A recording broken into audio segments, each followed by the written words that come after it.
Shalom. Before I get started, I want to give all glory, honor, and praise to Yahweh Bahashem, Yahweh Shah Bahashem Rakah Kodash. Double honors to the men in GMS that taught me this word, starting with the apostles and elders on down. Peace, honor, and respect to the brothers that's out here laboring, edifying, rally, divine the word in truth and sincerity. And shalom to you believers out there, the Akim wa Akwathium. So, what I want to get into right now is, we are commanded basically through this word to have faith. All right. And that was a big part of the ministry when Yahweh Shah stepped on the scene. Okay. And that's what I want to get into right now, starting off with Hebrews 11:1. What do it say? Now, faith is the substance of things hoped for, the evidence of things not seen. Okay.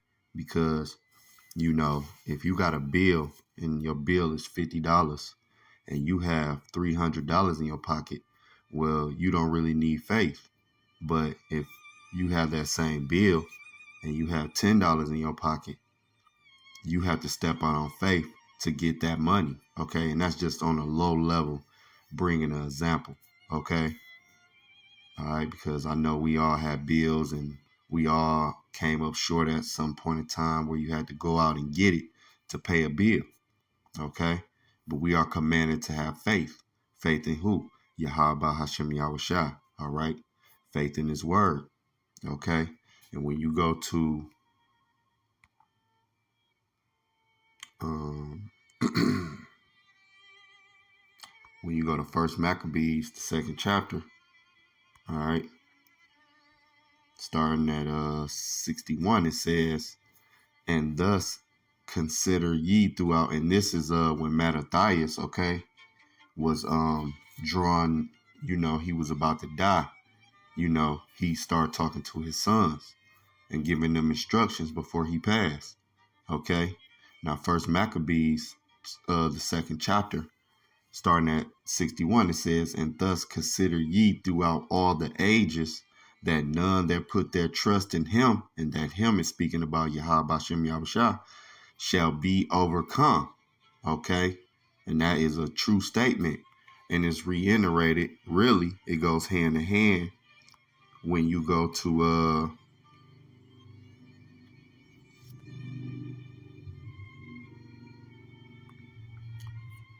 all right, when you go to matter of fact, Salaki,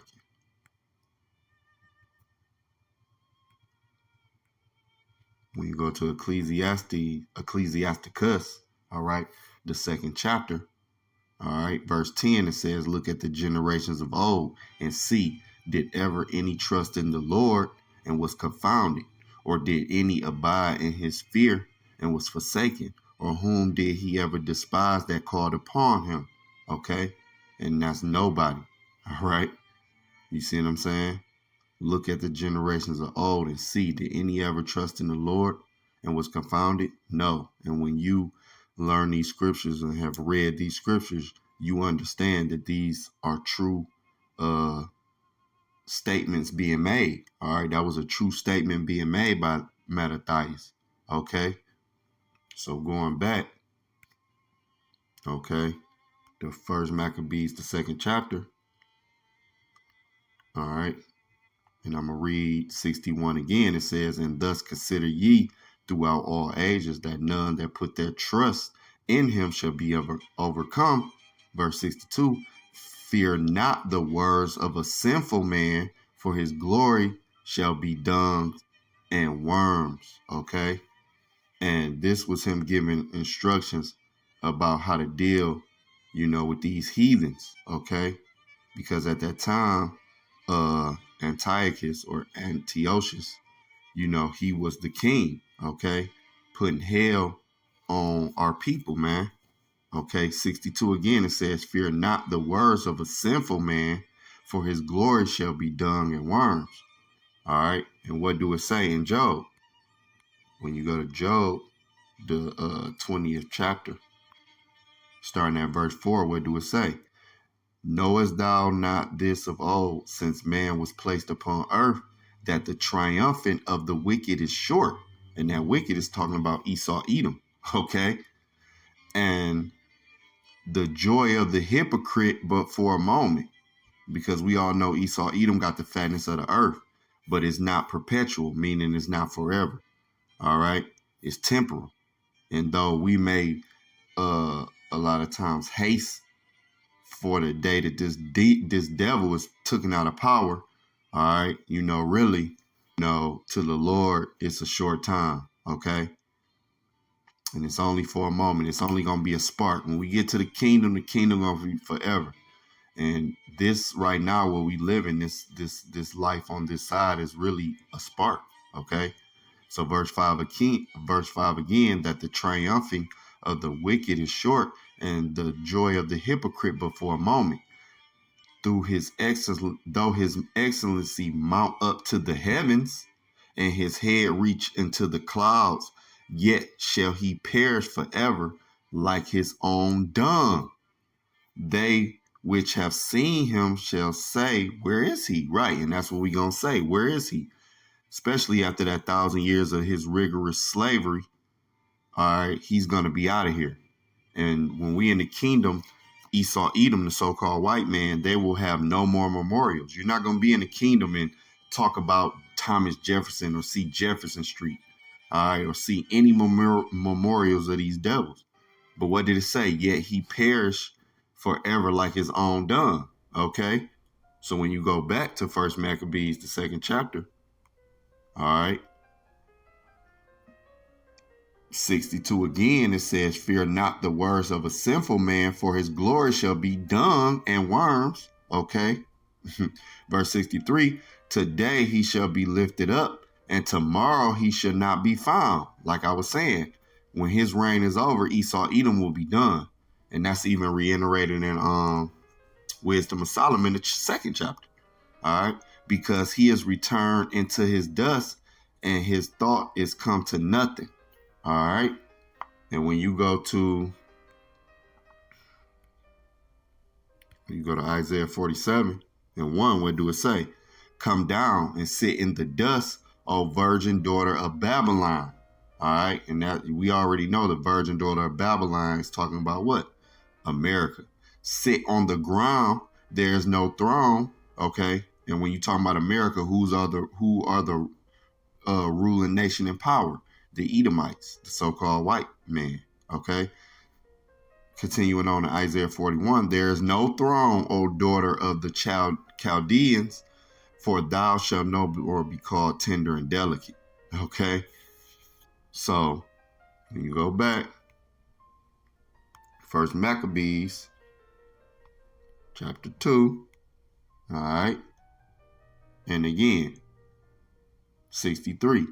Today he shall be lifted up, and tomorrow he shall not be found, because he is returned into the dust, and his thought is come to nothing. All right. Verse 64. Wherefore, ye my sons, be valiant, and show yourselves men in the behalf of the law, for it shall be ye obtain glory. All right. And all this in verse 64 will be exercised, all right, through faith. All right. Through faith, man. That's why when you stay in First Maccabees, okay, in the 2nd chapter, and you start at verse 50, what do it say? Now, therefore, my sons, be ye zealous for the law. All right. And in this context, they had the law. They knew the laws, the 613 laws. Okay. But when you talking about the law, it's talking about this book in its entirety. Okay. So again, now therefore, my sons, be ye zealous for the law, and give your lives for the covenant of your fathers. Right. And that's going into the actual laws. Okay. All right. And even in today's time, it will be a lot of martyrs that will not bow down to Baal, man. And that's why, because they're zealous for the law, this book in its entirety. Okay.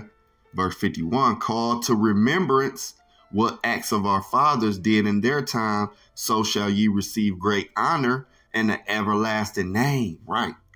And this is what we fighting for. Okay. And this is through faith. All right. This is an example of faith. You can't do this without faith. All right. Because you can have the knowledge about something, but if you don't have the faith, the belief, well, guess what? You're not going to act on it. All right. 51 again, called to remembrance what acts our fathers did in their time. All right. So he's telling his sons, like, look, remember what our forefathers went through. And that goes back to what? Ecclesiasticus, the second chapter, verse 10. All right. Called to remembrance what acts our fathers did in their time, so shall ye receive great honor in the everlasting name. Was not Abraham found faithful in temptation, and it was imputed unto him for righteousness? Joseph, in the time of his distress, kept the commandment, and he was made Lord of Egypt.